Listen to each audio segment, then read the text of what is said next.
Guillaume, pour vous, quelles sont les barrières en fait de mise en œuvre, et particulièrement dans les pays à bas et moyens revenus?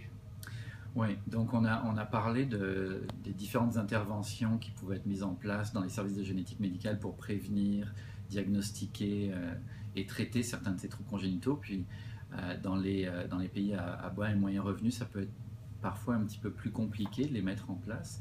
Alors, pour répondre à la question, je vais citer un des collaborateurs de l'OMS qui a collaboré il y a quelques années avec l'OMS, un généticien argentin, Victor Penchacede, qui listait un certain nombre de barrières justement qui pouvaient être plus fréquentes dans les pays à bas et moyens revenus.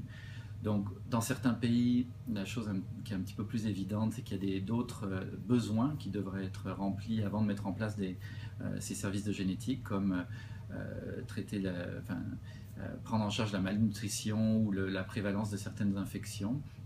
Euh, Prendre en charge aussi les soins prénataux ou les soins au moment des accouchements, par exemple. Donc ça, c'est des choses qui sont un petit peu plus basiques finalement et qui ne sont pas toujours prises en charge dans certains pays. Ensuite, lui, ce qu'il pensait, c'est que les troubles congénitaux n'étaient pas forcément considérés comme prioritaires parmi les professionnels de santé et parmi les professionnels de santé publique aussi. Le public n'est pas nécessairement au courant de ce que le risque génétique représente dans certaines populations et n'est pas nécessairement suffisamment au courant de ce que ça veut dire un trouble congénital, un trouble génétique. Ce qu'il pensait aussi, c'est que les services de génétique, finalement, un de leurs principaux rôles était de faciliter les interruptions de grossesse. Que c'était ça le principal rôle de ces services pour prévenir les maladies génétiques. Alors qu'on a vu qu'il y avait d'autres moyens de traiter ou de prévenir les maladies génétiques. Je pense par exemple au dépistage des nouveau-nés, qui est une stratégie de santé publique qui est très efficace dans de nombreux pays et qui permet d'éviter la morbidité qui est liée à beaucoup de conditions rares. Euh, je pense aussi au dépistage de porteurs qui est fait dans certaines communautés. Donc, c'est-à-dire, l'objectif, c'est de détecter des personnes qui sont porteuses d'une condition génétique, qui n'ont pas cette condition génétique, mais s'ils ont un enfant avec une autre personne qui est aussi porteuse, là, ils ont un risque d'avoir un enfant avec une maladie génétique. Donc, quand on dépiste les porteurs, on peut informer la population du risque génétique de cette communauté-là et prendre certaines mesures pour éviter le poids de ces maladies génétiques dans la mesure du possible dans une certaine communauté. L'autre chose qu'il disait, c'est que les services génétiques étaient considérés en général comme assez chers et comme ne traitant que les maladies rares. Donc, les professionnels de santé publique considèrent que c'est quelque chose de trop cher pour implanter dans un service de santé, ce qui n'est pas nécessairement vrai non plus, en fait, dépendamment du contexte. En ce qui concerne le prix, le coût de l'implantation de ces services génétiques-là, il faudrait faire des études de coûts-bénéfices précises, mais le dépistage des nouveau-nés, par exemple, ou le dépistage de porteurs dont on parlait, ne sont pas nécessairement des services qui sont excessivement chers du point de vue du bénéfice qu'une communauté ou une population peut recevoir.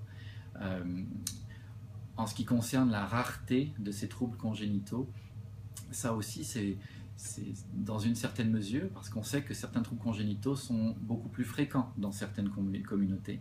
Alors dans les pays à bas et moyens revenus, ça s'explique par différentes raisons. Dans certaines régions du monde, la consanguinité, c'est-à-dire le fait d'avoir des enfants avec un membre de sa famille, est un petit peu plus répandue. Pour des raisons socio-culturelles, ça peut même être encouragé dans certaines régions. Et ce fait-là fait augmenter un petit peu les risques d'avoir des troubles congénitaux dans la famille. Les risques ne sont pas nécessairement très grands, mais ils sont augmentés par rapport à une population où il y aurait moins d'enfants nés de ces unions. Une autre raison, c'est l'effet fondateur. Le principe est que Quand une population migre d'un endroit à un autre, le sous-groupe de cette population qui a migré emporte avec lui certains facteurs génétiques qui se retrouvent un petit peu plus fréquents en termes de pourcentage que dans la population originale. Donc la fréquence de ces troubles génétiques dans la nouvelle population qui a migré est différente, et avec la reproduction de cette population, quand la population augmente, on peut voir certains troubles congénitaux qui sont très fréquents dans certaines communautés. On peut penser par exemple à la maladie de Huntington, qui est une maladie qui est considérée comme rare en général, mais qui est beaucoup plus fréquente dans une communauté au Venezuela, par exemple.